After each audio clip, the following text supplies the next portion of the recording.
నియోజకవర్గం ఒకనాడు ఫ్లోరైడ్ నీళ్లతోని నడుములు వంగిపోయి ఏ విధంగా బాధపడ్డదో నేను మీకు చెప్పే అవసరం లేదు. కేసీఆర్ కన్నా ముందు, కేసీఆర్ కన్నా దొడ్డుగున్నోళ్ళు, కేసీఆర్ కన్నా ఎత్తున్నోళ్ళు ఎంతోమంది ముఖ్యమంత్రులు అయిన అంశాల స్వామి అనేటువంటి ఒక వ్యక్తిని తీసుకెళ్లి ఆనాడు ఇదే జిల్లా బిడ్డ దుచ్చర్ల సత్యనారాయణ గారు తన ఉద్యోగానికి కూడా రాజీనామా చేసి జలసాధన పోరాటం చేసి ఆనాడు ఉన్నటువంటి ప్రధానమంత్రి టేబుల్ మీద కూడా తీసుకుపోయి పండబెట్టి, అయ్యా మా బతుకు ఇదే అంటే ఎవడు కూడా మన మొర వినలే. ఆ తదనంతరం నేనే వచ్చి తెలంగాణ ఉద్యమం ప్రారంభించిన తర్వాత ఇప్పుడే మిత్రుడు జగదీశ్వర్ రెడ్డి గారు చెప్పినట్టు రాష్ట్రమంతా కూడా మీ బాధ గురించి నేను చెప్తా వచ్చినాను. ఇక్కడ ఉన్నటువంటి ఆ అంశాల స్వామి కావచ్చు, ఫ్లోరైడ్ బాధితులు కావచ్చు, విదేశాల నుంచి దేశం నుంచి ఎవరెవరో వచ్చి చూస్తూ ఉంటే వాళ్ళు నిరసన వ్యక్తం చేశారు, మా బాధ వ్యక్తం చేశారు. ఏందా మేమైనా ప్రదర్శన వస్తువులమా? మాటి మాటికి వచ్చి మమ్మల్ని అవమానపరుస్తూ ఉన్నారు, దయచేసి రాకండి, మీకు దమ్ముంటే సమస్య పరిష్కారం చేయండి అని చెప్పి వాళ్ళని తిట్టి కూడా పంపించినారు. తెలంగాణ ఉద్యమంలో భాగంగా నల్లగొండ నగారా అనే పేరుతోని ఒక 15 రోజుల పాటు నేను కూడా మొత్తం జిల్లా తిరిగి ఆ రోజు ఫ్లోరైడ్ బాధల మీద చైతన్యపరచడం జరిగింది. శివనగూడెం గ్రామంలో నేను నిద్ర కూడా చేయడం జరిగింది. ఏమాయనే నల్లగొండ,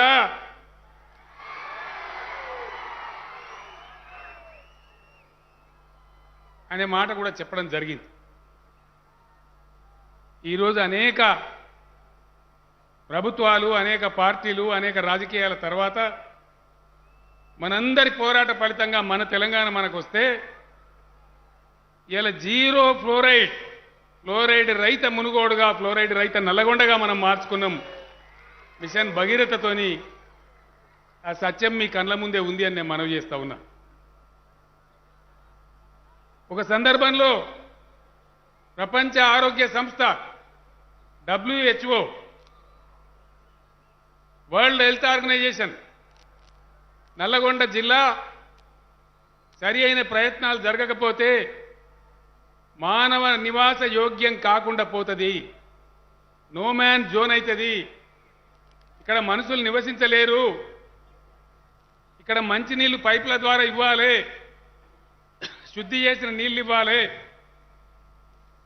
పొలాలకు కూడా పండే పంటలో కూడా ఫ్లోరైడ్ ఎక్కుతా ఉన్నది, కళ్ళు ఇచ్చే తాటి చెట్లలో కూడా ఫ్లోరైడ్ ఎక్కుతా ఉన్నది, ఇక్కడ తినే పంటలు కూడా తింటే కూడా ప్రమాదమే, ఇది నో మ్యాన్ జోన్ అవుతుందని చెప్పి ప్రపంచ ఆరోగ్య సంస్థ చెప్తే కూడా ఆనాడు రాష్ట్ర పాలకులు కానీ దేశ పాలకులు కానీ మన బాధ పట్టించుకోలేదు.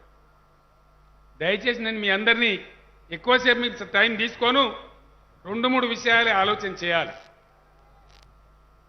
మంచినీళ్ళు అయితే కింద పడి మీద పడి తెచ్చుకున్నాం, కొంత బాధ పోయింది. సాగునీళ్ళు రావాలి, ఎక్కడి నుంచి రావాలి? నల్లగొండ జిల్లా ఉండేదే కృష్ణా బేసిన్లో, మన డిండి ద్వారా రావాలి,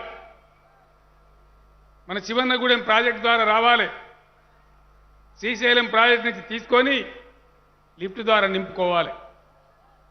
దాని ప్రయత్నాలు ముమ్మరంగా చేస్తూ ఉన్నాం. దయచేసి ఇది ఆషామాషి విషయం కాదు.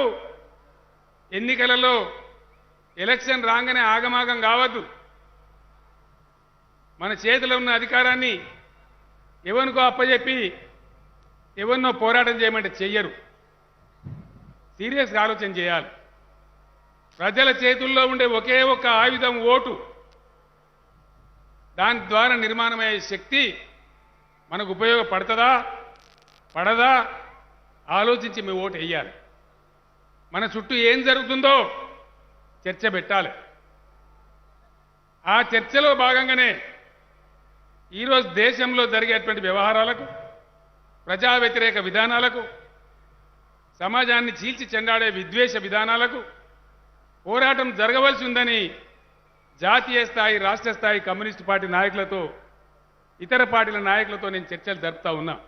ఇప్పుడే పెద్దలు పల్లా వెంకటరెడ్డి గారు చెప్పారు. గత 5-6 మాసాలుగా తలకాయంత వలుగొట్టుకుంటా ఉన్నాం. ఏం జరగాలి, ఎట్లా జరగాలి, ఏ దారి పట్టాలి, ఈ దేశాన్ని ప్రజలను ఎట్లా కాపాడుకోవాలి అని ఆలోచన చేస్తూ ఉన్నాం. అందులో భాగంగా ఇక్కడ ఏ విధంగా ఏరాపేరి గోల్మాల్ ఉప ఎన్నిక వచ్చిందో మీకు తెలుసు.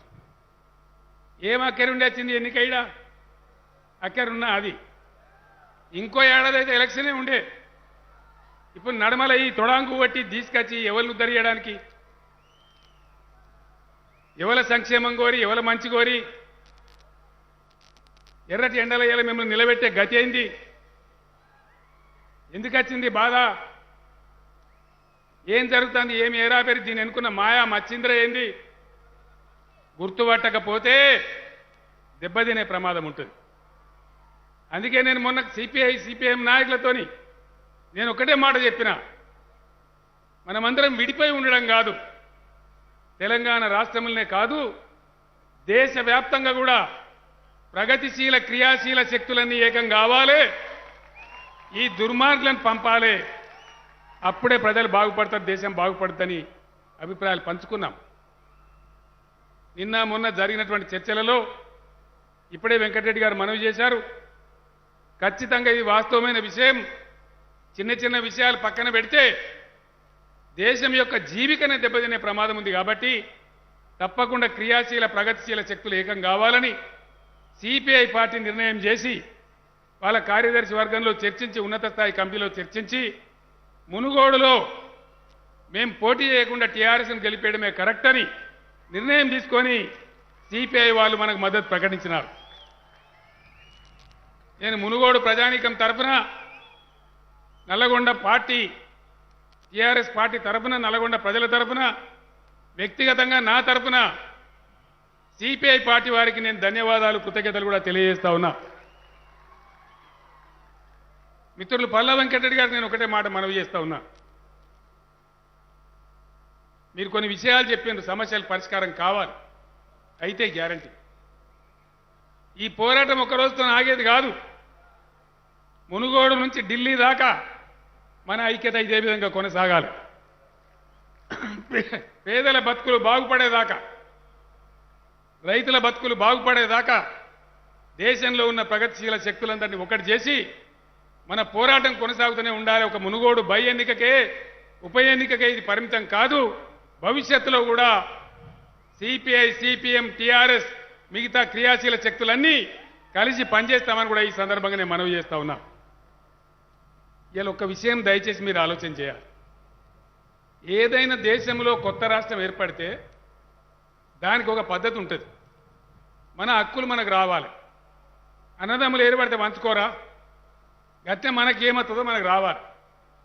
ఇవాళ రాష్ట్రం ఏర్పడిపోయి 8 ఏళ్ళ అయాకి కృష్ణా నదిలో మాకు ఎన్ని నీళ్ళతో చెప్పుండ్రి, ఎన్నెత్తే కన్నే ట్రిబ్యునల్కి రిఫర్ చేయమంటే చెయ్యడు నరేంద్ర మోడీ. ఎందుకు చేయరండి? ఏం కారణం చేసి చేయరు? ఇలా పెద్ద పెద్ద బొమ్మలు పెట్టినరు. ఎందుకు? మా నీళ్ళ వాటా ఇయ్యనందుకే. రేపు మునుగోడుకు వస్తున్నవా? సమాధానం చెప్పు బిడ్డ అమిత్ షా. ఏం కారణమో చెప్పు.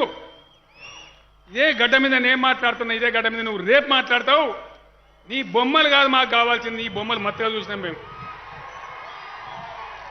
నీ తాత జేజమ్మ బొమ్మలు కూడా చూసినాం మేము. కొట్లాడు తెలంగాణ కొత్త కాదు. కొట్లాట మొదలు పెడితే యాందాకైనా సరే కొట్లాడతాం. ఎందుకు కృష్ణా జలాలలో మా వాటా తెలుస్తలేరు? 8 ఏండ్ల మొన్న 15 ఆగస్టు నాడు ప్రధానమంత్రి మాట్లాడితే మైకులు వలిగిపోయినాయి. ఒక్క మంచి మాట అని ఉన్నదా? ఏ కారణం చేత తేల్చారు? మా వాటా వస్తే చకచక తెచ్చుకుంటాం. తేలిన కాడ గోదావరిలో నీళ్ళు తెచ్చుకున్నాం. నీళ్లు లేక కరువు పాలైనటువంటి తుంగతుర్తి, కోదాడ సూర్యాపేట బ్రహ్మాండంగా గోదావరి నీళ్లు వారి లక్షల టన్నుల ధాన్యం పండించుకుంటా ఉన్నాం. బసవాపురం ప్రాజెక్ట్ కంప్లీట్ అయిపోయింది. ఇలా ఆలేరు భువనగిరి రామన్నపేట ప్రాంతాలకు కూడా నీళ్లు రాబోతా ఉన్నాయి ఈ వర్షాకాలం తర్వాత. ఇక్కడ కూడా రావాలని చెప్పి పనులు మొదలు పెట్టుకుంటే ఎందుకు అడ్డం పెడుతున్నారని నేను అడుగుతా ఉన్నా. ఇంత పెద్ద పెద్ద మాటలు మాట్లాడే రాజగోపాల్ రెడ్డో, ఇక్కడి నుంచి ఉన్న కేంద్ర మంత్రో, ఇక్కడి నుంచి ఉన్న ఇంకెవడన్నా పెద్ద మనిషో ఢిల్లీకి పోయి మా నీళ్ల సంగతి ఏంది, మా కృష్ణా జలాల వాటర్ సంగతి ఏంది, మా శివన్నగూడెం ప్రాజెక్టు మేము ఎన్నో నింపుకోవాలి అని అడగరట. కానీ రేపు డోల్ బాజాలు పట్టుకొని అమిత్ షాను దోలుకొని ఇటు కొత్తారట. ఎవరికి కావాలి నీ డోలు బాజా భజంత్రి, నీ పెద్ద పెద్ద బొమ్మలు? మునుగోడు చైతన్యం ఉన్న గడ్డ. ఇక్కడ 5 సార్లు కమ్యూనిస్ట్ ఎమ్మెల్యేలకు ఉన్నారు. రైతాంగం అంతా చైతన్యమై ఉన్నది. రేపు దయచేసి నేను డిమాండ్ చేస్తా ఉన్న కేంద్ర హోంమంత్రిని, మీ కేంద్ర ప్రభుత్వం పాలసీ ఏందో, కృష్ణా జలాల వాట మీరు ఎందుకు తేల్స్తలేరో, మీ దద్దమ్మ చేతగాని తనమేందో రేపు చెప్పాలి మునుగోడులో అని చెప్పి నేను డిమాండ్ చేస్తా ఉన్నా. చెప్పరు, ఏది అడిగినా చెప్పరు. మొన్న రాష్ట్రపతి ఎన్నిక జరిగినప్పుడు కూడా ఒక 20 క్వశ్చన్లు అడిగిన నేను, ఒక్కదానికి కూడా సమాధానం లేదు. ఒకటే మాట ఆలోచించాలి మిత్రులారా దయచేసి, ఒకటే ఒక మాట. 8 ఏళ్ళైంది బీజేపీ గవర్నమెంట్ వచ్చి, ఏ ఒక్క మంచి పనన్నా జరిగిందా? ఎవరికి జరిగింది? ఒక దళిత వర్గానికా, ఒక గిరిజన వర్గానికా, మహిళా లోకానికా, కార్మిక వర్గానికా, రైతులకా? ఎవరికి ఏం మేలు జరిగింది? మేలు జరిగితే మాకు కనబడదా? మేము లేమా దేశంలో? ఒక్కటంటే ఒక్కటి మంచి పని లేదు. లేకపోగా జరుగుతున్నది ఏంది? ఎయిర్పోర్ట్లు అమ్ముతున్నారు, విమానాలు అమ్ముతున్నారు, రైళ్లు అమ్ముతున్నారు, బ్యాంకులు అమ్ముతున్నారు, గ్యాస్ కంపెనీలు అమ్ముతున్నారు, రోడ్లు అమ్ముతున్నారు, మొత్తం అమ్ముడు మొదలుపెట్టింది వరుస బట్టి.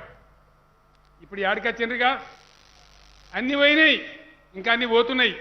ఇక మిగిలింది ఏంది? ఇది బాగా వినాలి మీరు దయచేసి. మిగిలింది ఏంది? రైతులు, భూములు, వ్యవసాయ పంటలు. ఒక్కటే ఎంబడబడుతుందిగా, ఒకటే తరిక. ఇది చాలా తీవ్రంగా మునుగోడు పిల్లలందరూ ఆలోచించాలి దయచేసి. మా తల్లులు, మా అక్కజల్లెండ్లు, రైతు సోదరులు, రైతు కూలీలు మన నోట్ల మన్ను వేసే కార్యక్రమం జరుగుతూ ఉంది. నేను అసెంబ్లీలో చెప్పిన, మీరు టీవీలలో విన్నారు, పేపర్లలో విన్నారు. బాయి కాడ మీటర్ పెట్టు, కేసీఆర్ పెడతావా పెట్టవా? నేను చచ్చినా సరే పెట్టరని నేను చెప్పిన. నేను పెట్టగాక పెట్టా. ఎందుకు? బాయి కాడ మీటర్ పెట్టమన్నాడు, వట్టి ముచ్చట కాదు. దాని వెనుక చాలా మతలా ఉన్నది. ఎరువుల ధరలు పెంచాలి, కరెంటు బాగా పిరం చేయాలి,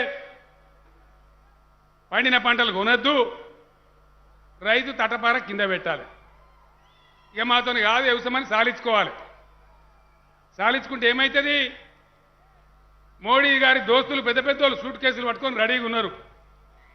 మీతోనిగా ఇనే బాబు లొలిపెట్ట, మీతోని కాదు వ్యవసాయము, మేము చాలా గొప్ప వాళ్ళము, మేము వస్తాం, మీ భూములని మాకు ఇచ్చేయండి, కార్పొరేట్ వ్యవసాయం పెడదాము, మీరు ఇళ్ళనే కూలి పని చేయండి అనే కుట్ర జరుగుతూ ఉంది. తస్మాత్ జాగ్రత్త. దయచేసి రైతు సోదరులు, మీ అందరికీ తెలుసు, చిన్న రైతు పెద్ద రైతు అందరికి కలిపి ఈ మునుగోడు నియోజకవర్గంలో క్రమము తప్పకుండా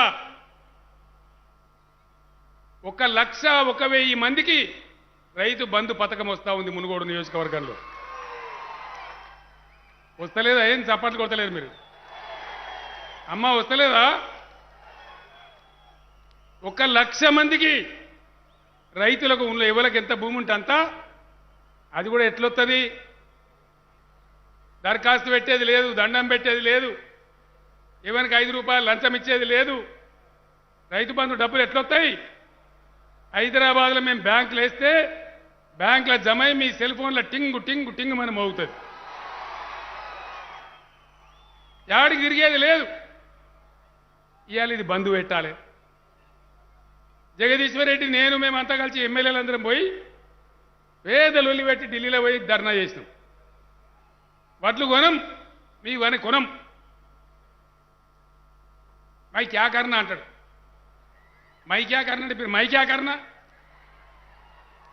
ఇంత పెద్ద దేశాన్ని నడిపి ఎఫ్సీఐని చేతిలో పెట్టుకొని విలేకరులు లేరు కదా అని చూసి తలుపు పెట్టి ఎందుకా మీరు పైసలన్నీ బర్బాద్ చేస్తాను, రైతులకు వంచి పెడతాను, ఎవడేమన్నాడు మిమ్మల్ని, పెన్షన్ 2000 ఎందుకు ఇస్తాను, వికలాంగులకు 3000 ఎందుకు ఇస్తాను మీ రాష్ట్రంలో? మరి ఏం చేయాలి? వికలాంగులకు ఇయ్యద్దు, చేనేత కార్మికులకు ఇయ్యద్దు, గీత కార్మికులకు ఇయ్యద్దు, ముసలోళ్ళకి ఇయ్యద్దు. ఏం చేయాలి? సావుకారులకు ఇయ్యాలి. వీళ్ళందరూ నోరు కొట్టి తీసుకుపోయి బడా బడా సావుకారులకు ఇయ్యాలి. ఇదే జరుగుతూ ఉంది ఇలా దేశంలో. నేను ఒక్కటే మాట మీతో మనవి చేస్తా ఉన్నా. మునుగోడు ప్రజలు, నేను ఎక్కువ మీకు ఇవ్వాలి, నేను చెప్పే మాట నిజమా కాదా మీ గ్రామంలో పోయి ఆలోచన చేయండి. రైతు బంధు అని నేను చెప్పినా మీకు టెన్షన్కి వస్తూ ఉంది. రైతు బీమా అని చెప్పినా మునుగోడు నియోజకవర్గంలో 1100 చిల్లర మందికి వచ్చింది. ఎవరన్నా రైతు చచ్చిపోతే మునిపేమని ఉండేనా ఆధారం, దిక్కు దివానం ఉండేనా? ఆ రైతు కొంప బజార్ మీద పడుతుండే, దిక్కులేనట్లు అయిపోతుండే వాళ్ళ పిల్లలు. కానీ ఇవాళ రైతు ఏ కారణం చేత చచ్చిపోయినా ఆయన దినవారం కూడా కాకముందే 10 రోజుల లోపల 5 లక్షల రూపాయలు వచ్చి వాళ్ళ బ్యాంకులో జమ అవుతా ఉన్నాయి. ఎక్కడైనా ఉన్నదా ఇండియాలో ఈ పథకం? మొత్తం భారతదేశంలో ఉందా ఎక్కడన్నా? హాయ్ ఫ్రెండ్స్, మా టుడే టుమారో యూట్యూబ్ ఛానల్ చూస్తున్నందుకు చాలా థ్యాంక్స్. మరిన్ని లేటెస్ట్ వీడియోస్ కోసం వెంటనే సబ్స్క్రైబ్ చేయండి. అలాగే ఈ బెల్ ని కూడా రింగ్ చేసేయండి. మా నోటిఫికేషన్స్ అన్ని మీ మొబైల్లో వస్తాయి. అలాగే మా వీడియోస్ మీకు నచ్చితే లైక్ చేయండి, షేర్ చేయండి, నచ్చకపోతే కామెంట్ చేయండి.